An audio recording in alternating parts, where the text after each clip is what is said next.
pinaporma pa ng AFP Lady Gunner ang karibal nito sa kauna-unahang titulo ng UNTV Volleyball League na Senate Lady Defenders kagabi.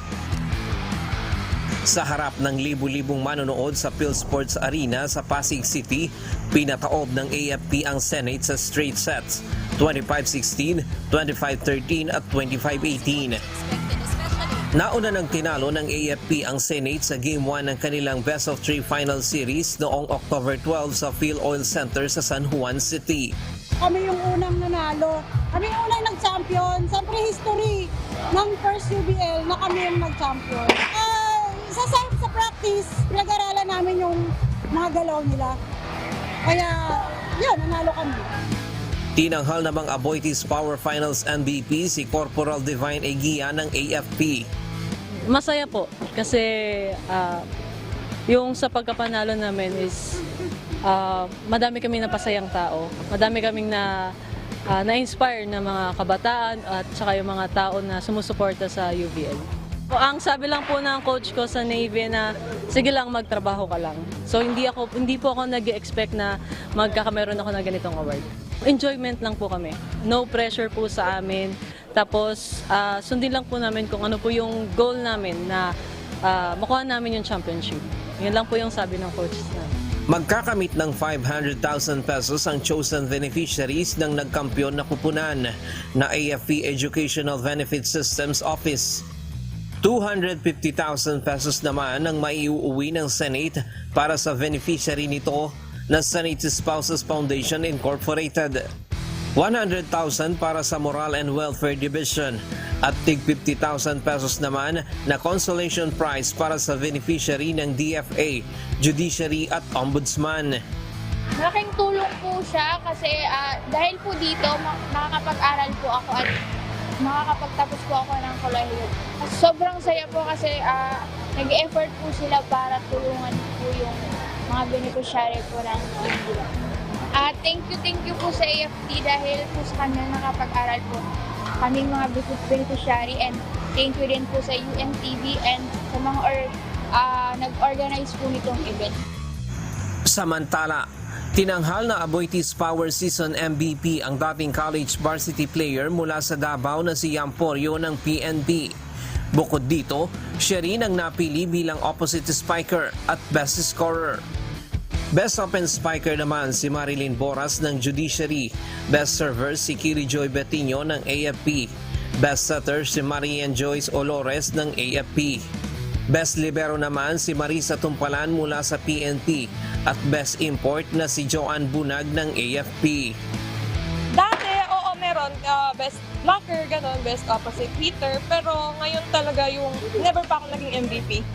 Tapos for the first time sa isang napakalaking league, parang sobrang happy, kaya naiyak talaga ako kanina kasi hindi ko siya lubos maisip na bakit ako. Pero naniniwala din naman ako sa kakayahan ko na kaya din ako naka-receive ng ganong award.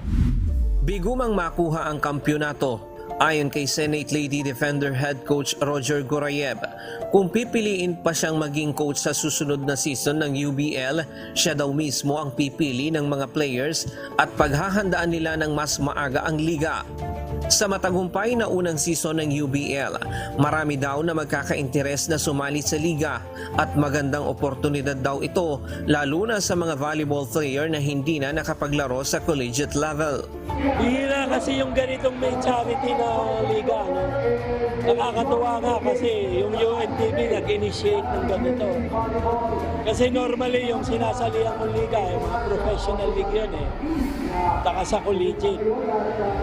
First time, sana wag naman last time. Sana magkaroon pa ulit ito, yung UNTV. Kasi ito lang yung may ganitong klaseng liga for charity. The rest, hindi naman. Bagamat maiksi lamang ang naging preparasyon para sa unang season ng UBL, naging matagumpay naman ito. Kaya sa muling pagbabalik ng liga paglipas ng ilang buwan, mas malaking UBL ang bubuksan. Sa inyong pakikisa sa payak na adhikain na makatulong sa kapwa. Sports at charity, pinag-isa. But more than that, we would like to believe that in a few months, mas magagawa natin mas malaki, mas maayos, at mas maraming matutulungan. Nagpasalamat naman si Mr. Public Service, BMP IUNTV President and CEO Kuya Daniel Razon sa mga suporta sa unang season ng Liga. We're looking forward na sa mga susunod po na season natin ay mas marami pa ang atin pong makakasama na maglalaro ng mga teams. Nagpapasalamat po ako sa lahat ng mga nanonood at patuloy na tumatangkilik, sa mga nag-subscribe sa UNTV Sports, sa lahat ng mga nandito po ngayon, sa lahat po ng mga sumuporta sa bawat team, and of course, ang atin pong mga kapatid sa MCGI, ang members ng Church of God International,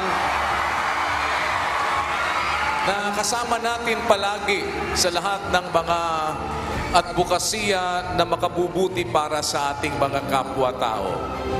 Inanunsyo na rin ni Kuya Daniel na sa susunod na season ng Liga ay magiging doble na ang premyong maiuuwi ng mga kalahok para sa kanilang mga napiling benepisyaryo. Bago ang laro, nagkaroon din ng public service booth sa PhilSports Arena kung saan nakibahagi ang SSS, Senate at Pag-ibig Fund. Ryan Lacanlale, UNTV News and Rescue. Diyos ang aming sandigan, serbisyo publiko ang aming pinahahalagahan.